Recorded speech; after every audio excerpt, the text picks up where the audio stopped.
grip of, I use two words, little complicated English words, to represent this attitude towards the body. One is appropriation. That means taking the body as one's possession.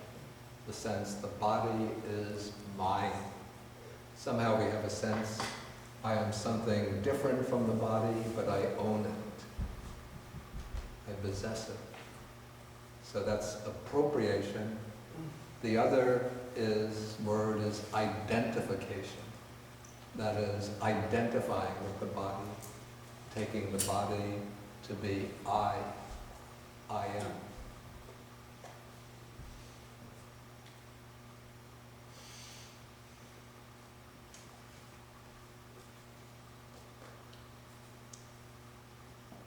Okay, so now Sariputta is going to show, maybe at this point I'll ask whether there's any questions. Yeah. I wonder if you could give one more example, like the food and the body. You know, With the earth element. That the food yes. I wonder if you can give one more example, say using years. Or, in other words, that example is terrific. The Yeah. food. Yeah. So I just wonder if there's another way of considering it.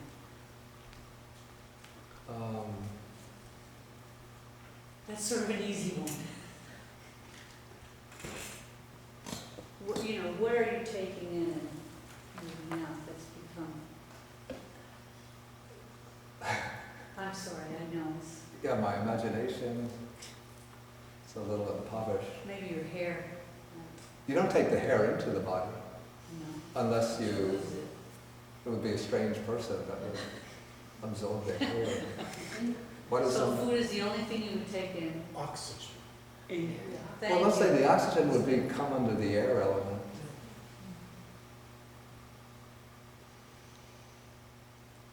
You eat bugs sometimes by accident. Like sometimes a bug flies in your mouth. Fragrances. That's food. That's air too. But not on That I purpose. think would come under the air. No, I'm sorry. Go ahead. But actually with the fragrance, yeah. Because what is the fragrance? But it's actually a very small, but it's more liquid usually, but it's small little liquid particles. But of course even in the liquid particle there's some solidity, so there's some earth element there. So the fragrance would not become assimilated to the body, it will just pass through and then eventually get eliminated in some way. Plastic surgery. Plastic surgery. Plastic implant. Botox. But that is not something which is really assimilated to the body, it's something put into the body. That's my, is hearing my new vibrations, is that part of the, what element? That's not quite the earth element. But let's just leave it at food. I'm sorry, really. It's a way of... I have a metal rod in my leg. That's a pretty solid piece of earth. And they put it in my leg in order to have my leg work properly and give me the ability to stand. Okay, so maybe that is, you could say that that is earth element.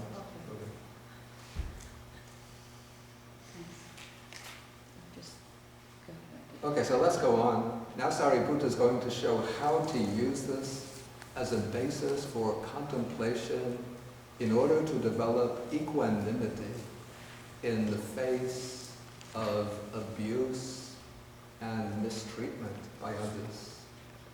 And probably he's speaking from actual experience as Buddhist monks in India during the time of the Buddha, where it was quite different from the way Buddhist monks would be treated in a strictly Buddhist country, where they're always usually shown respect.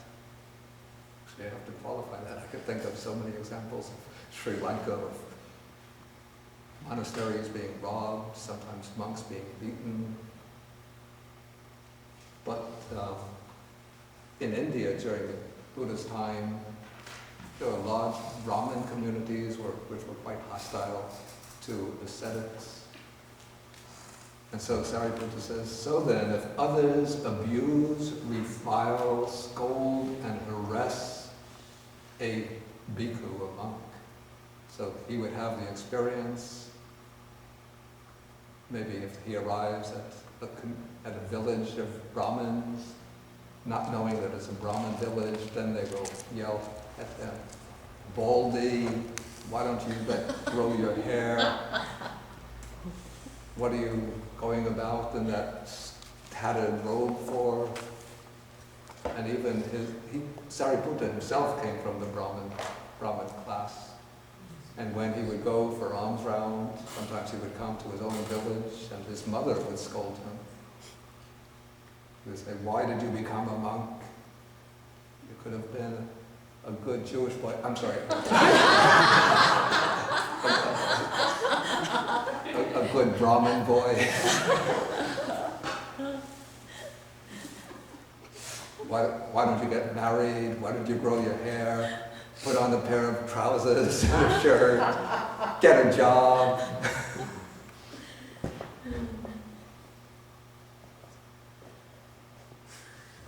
Okay, so then he understands in this way, this painful feeling born of air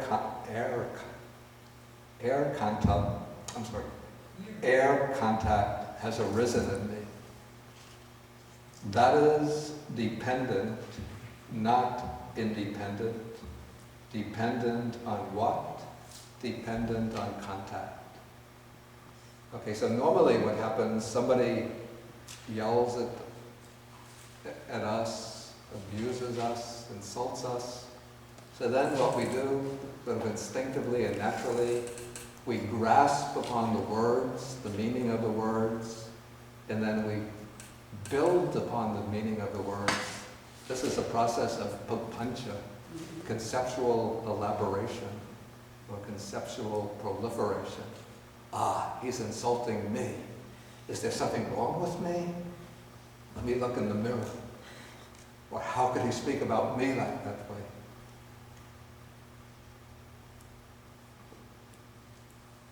And so, instead of thinking in that way, in letting the sound turn into meaningful words, and grasping upon the words, and building up self-referential concepts on the basis of the words, one considers this from the standpoint of, we call this the process of dhammas, the process of phenomena, that there is a sound and the ear.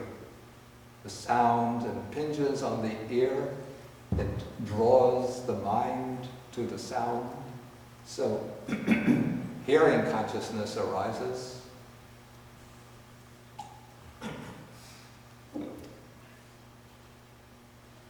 And the hearing of the sound and the understanding of the words all depends upon this contact, the contact of consciousness with the sound through the ear. So one sees how this whole event is just a sequence of dependently arisen processes. Okay, then one sees that the contact is impermanent. Even if somebody is continuing to yell at you, to insult you, to revile you, it's a succession of contacts is taking place. One word comes out from the mouth, the set turns into sound, the sound strikes the ear, and that is the contact. And so that contact is impermanent, vanishing. Then based upon that contact, the feeling arises. So that feeling, in this case, the feeling that arises from interpreting the sound as being directed against you, an insult or abuse, that feeling is impermanent. That perception is impermanent. These mental formations are impermanent, and that consciousness is impermanent. So here we actually have all of the five aggregates are brought in here. The sound and the ear, this these belong to the form aggregate. And then through the interplay or interaction of sound and ear, there is the contact.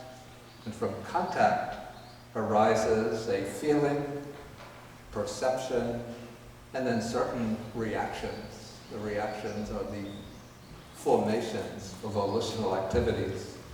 So that is the three types of mental events, which are impermanent. And then there's the awareness of this, the knowing of this. That is the consciousness. That too is impermanent. Okay, so then it says, his mind, having made an element its objective support, or even having made the elements its objective support, enters into that and acquires confidence. This actually means a kind of steadiness or tranquility. Well, tranquility or calmness, steadiness, and resolution or determination. So what one has done here is to take this event of being, this experience of being reviled or scolded or insulted, and one breaks it down into an experience of the five aggregates. And one knows that the five aggregates are not self, not I, not mine. And so one treats the experience in terms of these elements of experience. And in this way, the agitation that tends to arise calms down, settles down, the mind becomes tranquil, and then one becomes steady or concentrated, so one could build up even a samadhi in the course of this experience. And then one becomes resolute, focusing upon this experience in terms of the elements.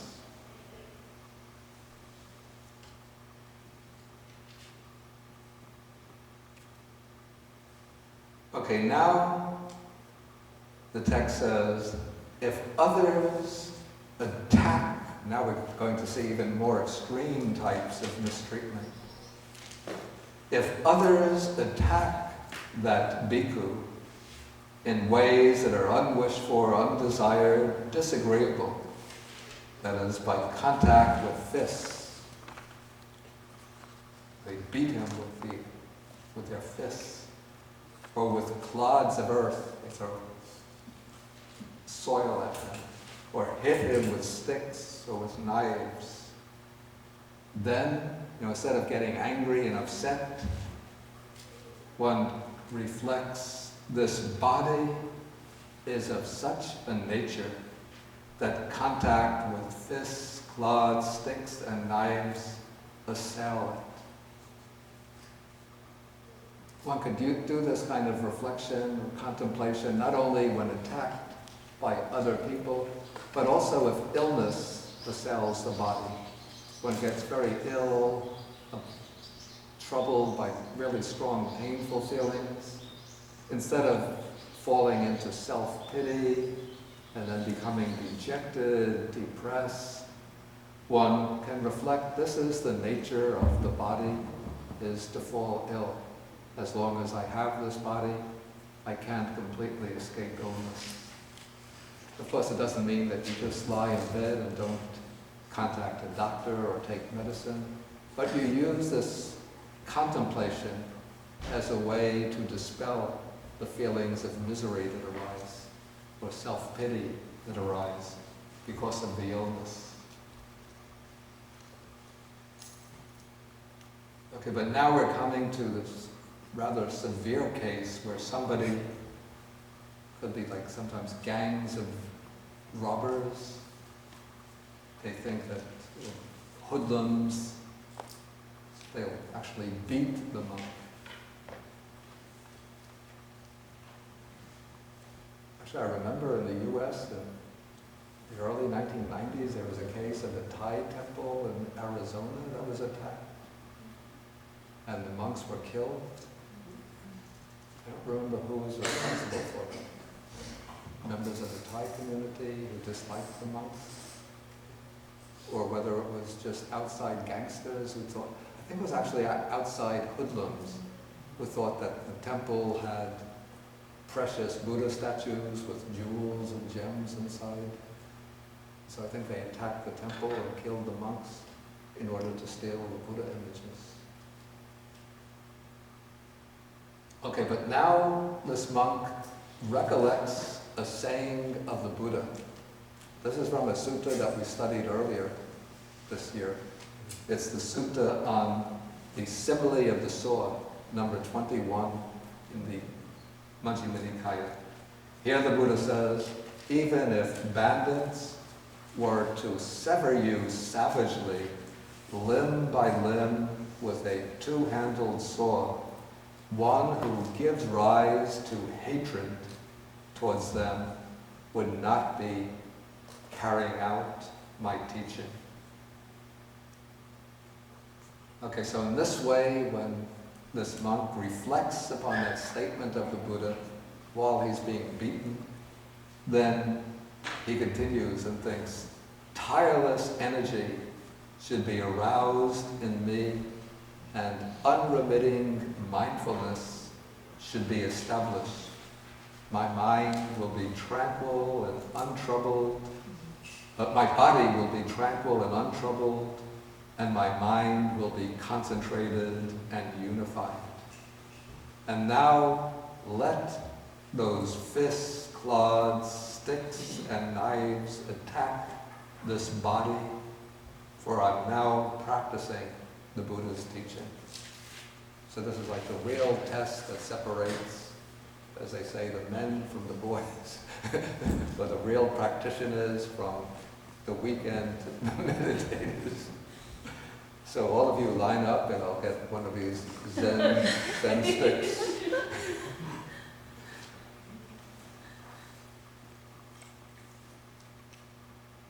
Okay, so when one is getting beaten, then one sets up instead of retaliating and hitting back, one sets up the energy, establishes one's mindfulness, and then one tries to make the mind concentrated. But you shouldn't just be passive if somebody is actually attacking you. You're entitled to attack back in order to defend yourself. So if you know some kind of martial arts, you should defend yourself.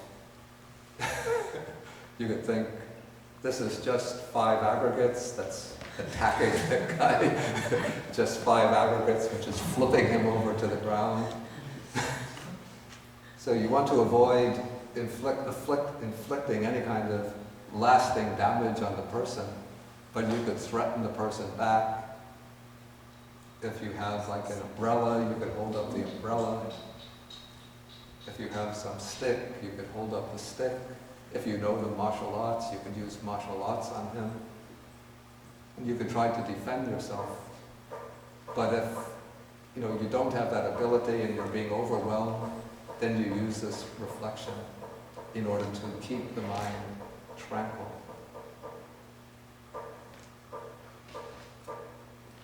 Okay, so now it says, when that monk thus recollects the Buddha, the Dharma, and the Sangha. He's recollecting the Buddha because he thinks of that statement of the Buddha. He's recollecting the Dhamma because he's thinking of the actual advice or teaching that the Buddha gave. And he's recollecting the Sangha because this is the advice. Those are the ones who listen to and were to apply the advice that the Buddha gave. And so when he recollects the Buddha, Dhamma, and Sangha in this way, then this wholesome equanimity should become established in him. But if the equanimity doesn't become established in him, then he should arouse what is called the sense of urgency. He reflects, it is a loss for me, it is no gain for me, it is bad for me, not good, that when I thus recollect the Buddha, Dhamma, and Sangha, equanimity does not become established in me. Just sound impinging on the ear. Contact has arisen. Feeling has arisen. Perception. Mental activities. Conscious. But somebody tell them.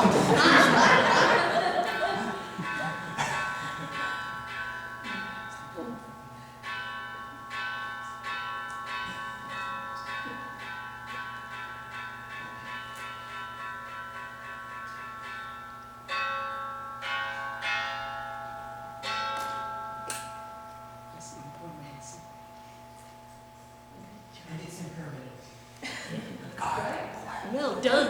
Energy, effort, enthusiasm. Wow. Who was that? Okay, so he thinks in this way that it's unfortunate for me that I'm not able to establish this wholesome equanimity. Okay, then he refers, this would be, I think, a common situation in an Indian family, maybe not so much in an American family, when the daughter-in-law sees her father-in-law, she arouses some sense of urgency to please him. Because in the Indian family, when the girl marries the boy, she goes to live in the extended family of her husband, and everybody is sort of looking at her. Is she going to measure up to our standards? You have experience in this yourself? Mother-in-law coming tomorrow. Yeah, so they're looking, very critically, and I guess the tendency is always to find fault. I don't know, is this the case in the Chinese family also? It is? Many traditions, the tendency is to find fault. Yeah. The mother-in-law The mother-in-law. is more severe than the father-in-law. Yes. The father-in-law is usually okay. Yeah. And put it in reverse, Yeah. Sometimes the daughter-in-law stuff. Yeah, I think the mother-in-law is always looking at the daughter-in-law, because the daughter-in-law, she's married her son. So she said, is his wife going to take care of my son properly? She might not like the mother-in-law. In the Korean tradition, the mother-in-law is not a very favorite person. So the daughter-in-law instinctively doesn't like the mother-in-law. Yeah. But in the Indian family, the mother-in-law always sits in judgment on the daughter-in-law. How is she taking care of my son? Oh, she gives him the tea in the morning, but she only puts out 1 spoon, not 2 spoons the way I would do it. So he has 1 spoon to put in the sugar, another spoon to stir the tea. What kind of girl is that? What kind of upbringing does she have? Always finding fault.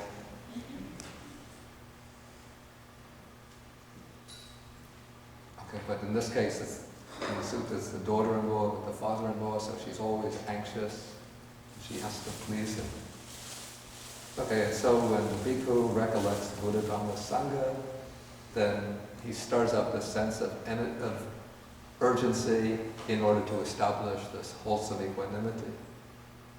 Okay, but if, when he recollects thus the Buddha, Dharma, and Sangha, this wholesome equanimity is established in him, then he is satisfied with it.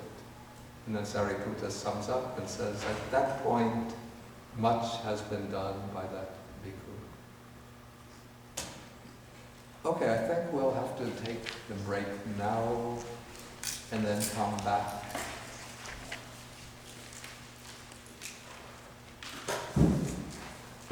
After the lunch, we could come back and have discussion about what we've covered. Okay, so we'll end the presentation by sharing the notes.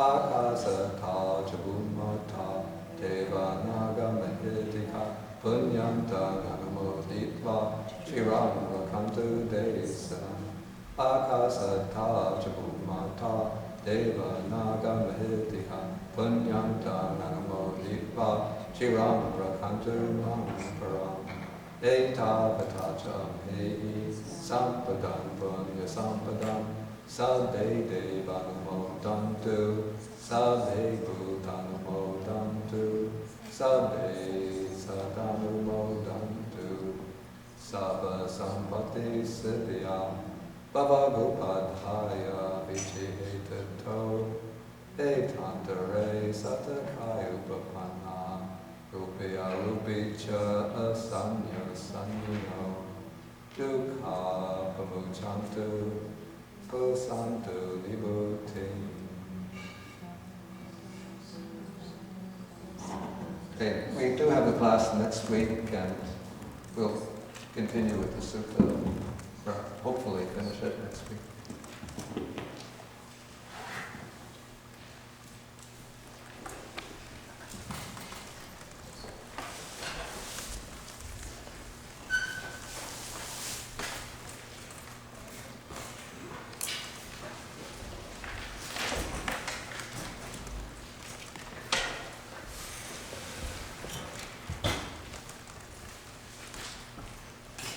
Okay, so we end with three dollars.